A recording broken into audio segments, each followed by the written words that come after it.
Good afternoon, madam. How Good are you? afternoon, Dr. Jitendra. How are you? How are you, Dr. Jitendra? Fine, madam.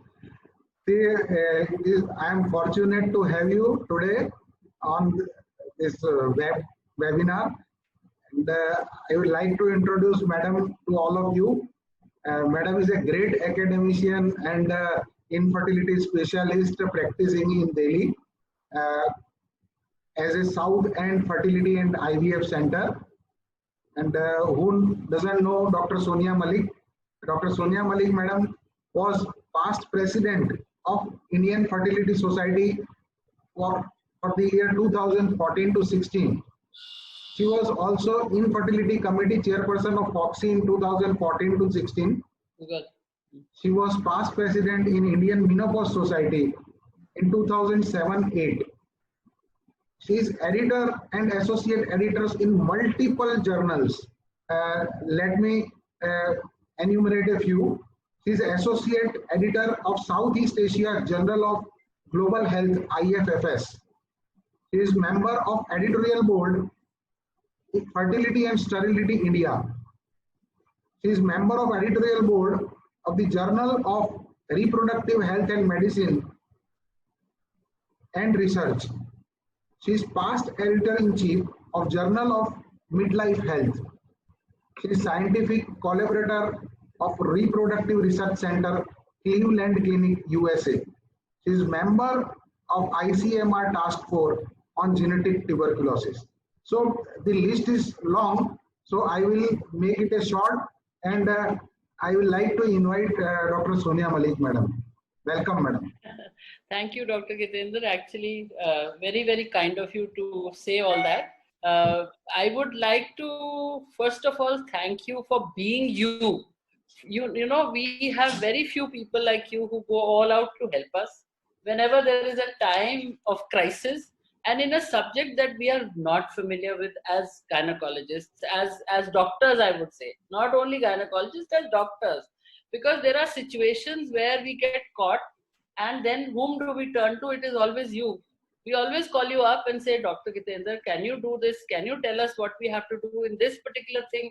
And mind you, and I would like to tell all the viewers who are here with me today that there are situations which are unthinkable, and he gets us out of them in a minute. He has answers for everything. And not only that, you know, if you ask him about the rules and regulations of every little thing that we have to do in practice, he's a ready reckoner. He's like a dictionary. I would call him the Wikipedia of medical legal problems in ops and gynae and in everything. So thank you, Dr. Jitendra, for being here. And I also understand that you are contesting now for the vice president of FOXI this year for the coming elections. And I wish you all the good luck. And I with sincerely from the bottom of my heart feel that we need somebody like you at the helm of affairs of FOXI, because these are problems that are going to arise in our practice every day, and we need somebody to help us. So it'll be so good to have you there, and I wish you all the luck. And therefore, I also take this opportunity now to ask you a question. May I do that? Please. May I do that? Yeah. Well, Yeah. I want to know that what are the particular consents that we have to take in ART, because I am practicing infertility. Right, And right. if they are there, whatever they are, whatever we are getting our consents signed, are they sufficient or should they be more elaborate? And should they have much more? So can you just brief us a little on the content? Yeah, madam, actually, consent is a very vast topic. So let us brief it. Okay, in particularly ART, madam, there are different kinds of consent. So if we go to 2010 guideline, D2L are the consents. There are forms available from Form A to Form V, out of which Form D to L are consents. Okay. Form D is the consent for IVF or ICSI procedure. So whenever some couple is coming to take IVF or ICSI treatment, then you are supposed to take signature in Form D. Form E is for IUI with husband semen. Form F is for IUI with donor semen. Form G is for embryo freezing. Whenever you do embryo freezing, then you have to take signature in Form G. Form H is for sperm retrieval for TISA-PISA procedures. And Form I is for oocyte retrieval or embryo transfer procedures. Then Form J is for surrogacy. So it is an agreement with surrogate. Form K is for oocyte donor and Form L is for sperm donor. So these are all different kinds of consent in ART. Now the problem with the consent is, first of all, I would like to say that whenever some consent is signed in ART, it should be signed by both husband as well as wife who have come for the treatment. So spouse signature is also recommended.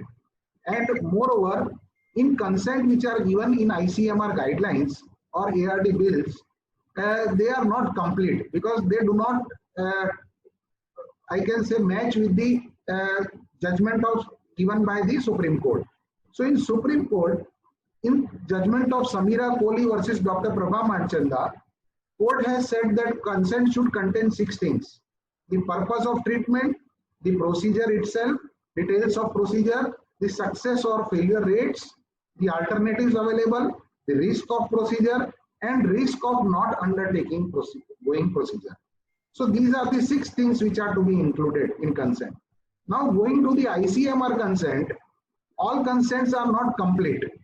So when these are not complete consent, we always advise that you should take ICMR consent, but simultaneously, whenever you do some procedure, you should take procedural consent in extra. Suppose you are doing IUI, then you should take consent of IUI extra, procedural consent. If you do embryo transfer or if you do ovum pickup, then you should take these type of consents separately also to safeguard yourself. So always take procedural consent whenever you do any procedure. Suppose you do TISA-PISA, then you should take consent of TISA-PISA separately, that is surgical consent. So ICMR consent and procedural consents are separate. And if you give anesthesia, then take anesthesia consent also separately.